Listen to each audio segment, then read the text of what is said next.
Hopefully this angle and this lighting is okay. I think it's actually pretty decent. That's not too bad, you know. Hey guys, I'm currently in my hostel room, sitting on my bed. I'm on a top bunk.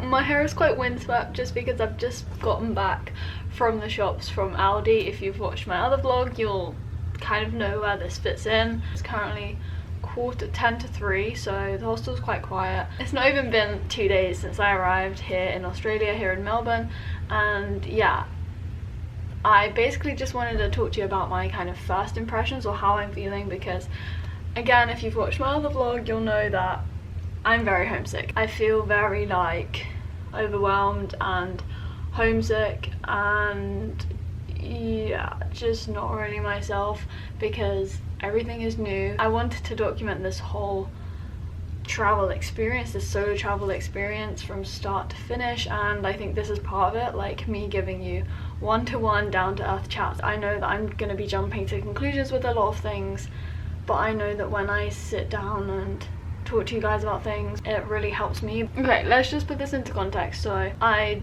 have never been traveling before, and I've therefore never been solo traveling before, and yeah, I'm going to be solo traveling for 3 months around the whole of Australia. Well, not the whole of it, but a lot of Australia. Well, that's what I plan to do anyway, but right now the easiest option for me is to like jump on a plane and fly back home. I left on Thursday in the UK and I arrived on Friday in Australia. It's currently Sunday. I left mum and dad and everyone at home. That was like the hardest part of leaving. I was so upset. It was just like so hard to just walk through the security in the airport and leave. That was like so hard. And then I got the plane was just long, like, and mentally draining. I was just trying to sleep a lot on the plane, eat the food that they gave me, eat my snacks, and it wasn't too bad. But then when I arrived, I was firstly quite excited. I was like, wow, Melbourne, new place. Got the taxi to the hostel, and then at that moment when I arrived at the hostel, everything just hit me like a brick wall. I'm on a completely different side of the world to home, and I'm potentially here for 3 months. That's when the feelings of anxiety, negativity all started to kick in, and I don't think I anticipated how mentally difficult and challenging I was going to find this whole experience. I think just because leading up to traveling I was so busy with preparation and packing and everything. I don't think I could have really prepared for it though. I mean, you can't control how you're going to feel, and where do we start with this? Okay, I want to talk about a few things basically. As someone who is very controlling, I overthink everything. Basically, I've been overthinking, you know, like losing something or getting my stuff stolen or something bad happening. I just think of the worst case scenario and I put that in my head and I overthink it, and maybe I should close this window. Oh, let me just close the window. I don't know how that's going to affect the sound. So yeah, at the moment I constantly feel on edge, like on high alert. I'm not going to be relaxed straight away, I know that, but I just, when I get an idea in my head, I can't let go of it and I overthink it, and then I get really anxious and worried about everything. So yeah, there's that, me overthinking everything. And then the angle might have slightly changed just because someone came into the room. This is obviously a shared room, so I just stopped filming for a sec. So the second big major thing, as I said before, I get very homesick. And I'm currently very homesick. I mean, having been to uni, I know how it feels for me to feel homesick. I just cry and cry. It comes out as tears basically. Yeah, I mean, for like my whole first time at uni and even the whole year, I was in a position like I am now, very close to being like, I want to quit, I want to leave, and I just want to give up.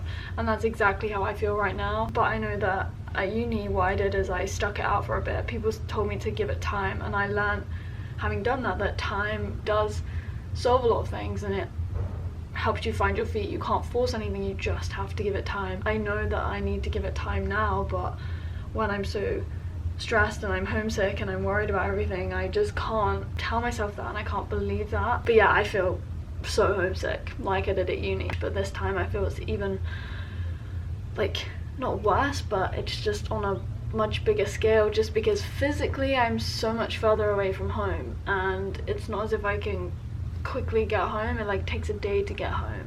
Yeah, I just wish I had someone who I love and like is so close to me here with me right now, whether that be mom, dad, like Emily or Matthew, anyone from home.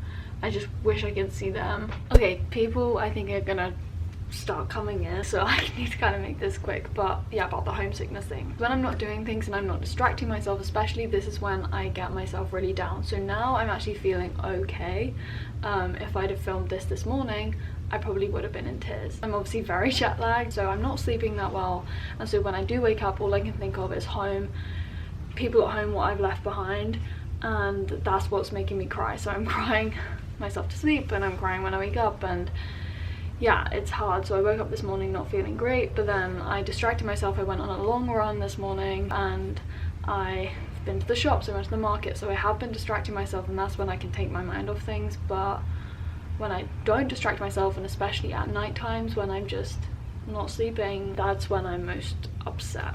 I mean, the jet lag is compounding everything, just making me blow things out of proportion. And like, I'm trying to talk sense into myself right now because I do know these things, but when I dig myself into a hole, I can't get out, and I just want to cry basically. I just wish I could hug mom right now. I want to hug dad. I don't give people hugs, I'm not good with hugs, but right now I just want a hug. Like, that's what I want.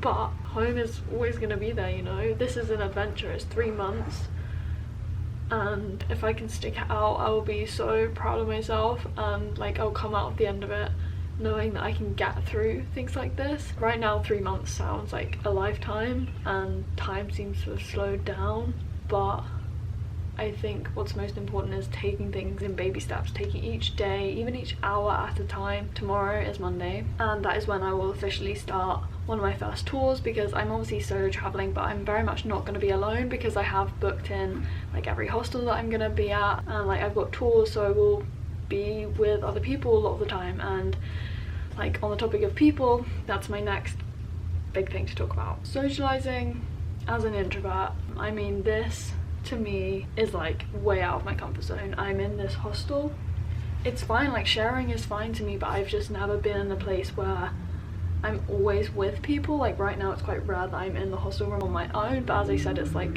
the middle of the day, so people are probably out. I'm solo traveling, yet I'm constantly gonna be with people, and I'm constantly gonna have to talk and get to know new people, like new people all the time. And as an introvert, like for every minute you spend with people socializing, you need like a million other minutes to yourself. And if you are introverted yourself, you'll know that. I mean, my mum isn't. She's so good at talking to new people, and she's like, Holly, just get yourself out there and meet people and ask them questions. I'm not like that, and especially when I feel nervous and out of my comfort zone, I put up walls and I put up guards. I'm on high alert like before, and I just don't let people in. I can't talk and be myself. These past few days I have been on my own, and for me that's what I wanted. I just wanted to try and find my feet on my own. And I mean, I have met not very many people, to be honest with you. One person who I was picked up from the airport with. I just feel bad because I know that I am putting up these walls. I can do it if I really put my mind to it, and I will have to socialize. Like, I start the tour tomorrow and I'll probably meet all of the people then, but I just, socializing just doesn't come naturally to me, you know, and I just find it super hard. I mean, I'm not really too worried about being on my own. I mean, I want like family with me right now, but I don't mind the fact that I'm not with other new people, if that makes sense.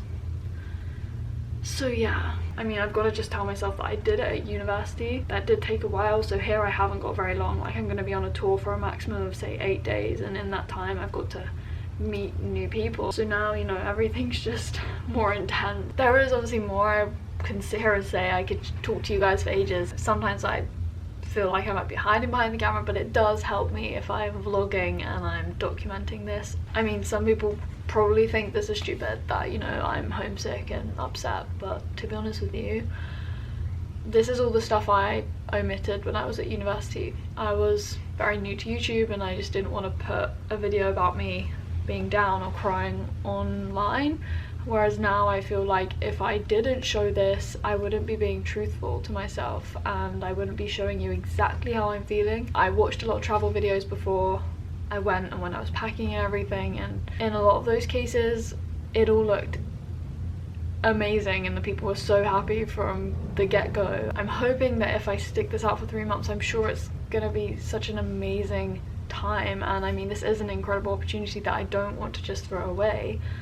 But yeah, when I've watched those videos, everyone's getting on like a house on fire, and that's just not me. Like, I can't just do that. And I mean, this is exactly what's happening. Yeah, that's what's kind of getting me through right now, is that this is one amazing opportunity that I just don't want to give up on. And secondly, that through vlogging this, I can show you guys and like people at home some incredible things that I'm gonna do, you know, hopefully in Australia for 3 months. So yeah, I don't know what this video was. It was just me talking about how I feel right now. I mean, to try and turn a negative into a positive. I'm hoping things will get better. I mean, I'm gonna be constantly on the move, going to different places. This trip is really gonna challenge me, this whole adventure. And if you live in your comfort zone, like, are you even living, you know, your life to the full? Maybe not. I mean, I don't know. I've always been in my own holy bubble, as I've said before, and I want to prove to myself that I can do this. I really do. And I hope that in me talking to you guys like this, I've convinced myself. Thank you for sitting and listening to me. I always appreciate your support. It always means so much to me. And yeah, bye guys.